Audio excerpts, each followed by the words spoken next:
আচ্ছা, কে বেশি ভালো থাকে, যে ঠকায় নাকি যে ঠকে?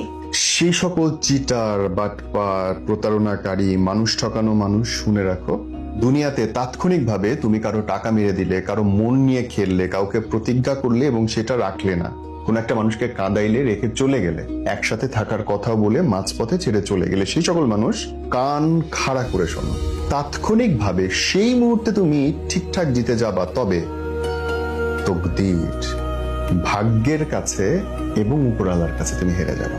আর এমন ভাবে পড়বা, এমন ভাবে প্রতিশোধ তোমার লাইফে আসবে, এমন ভাবে তুমি বিধ্বস্ত হবা, ওই মানুষটা, যেই মানুষটাকে তুমি হারাইছো, যেই মানুষটা তোমার কাছ থেকে কষ্ট পাইছে, যেই মানুষটা প্রতারণা শিকার, সে ততদিন আল্লাহর রহমতে সুস্থ, স্বাভাবিক, সমৃদ্ধশালী হয়ে দাঁড়ায় দাঁড়ায় তোমার পতন দেখবে।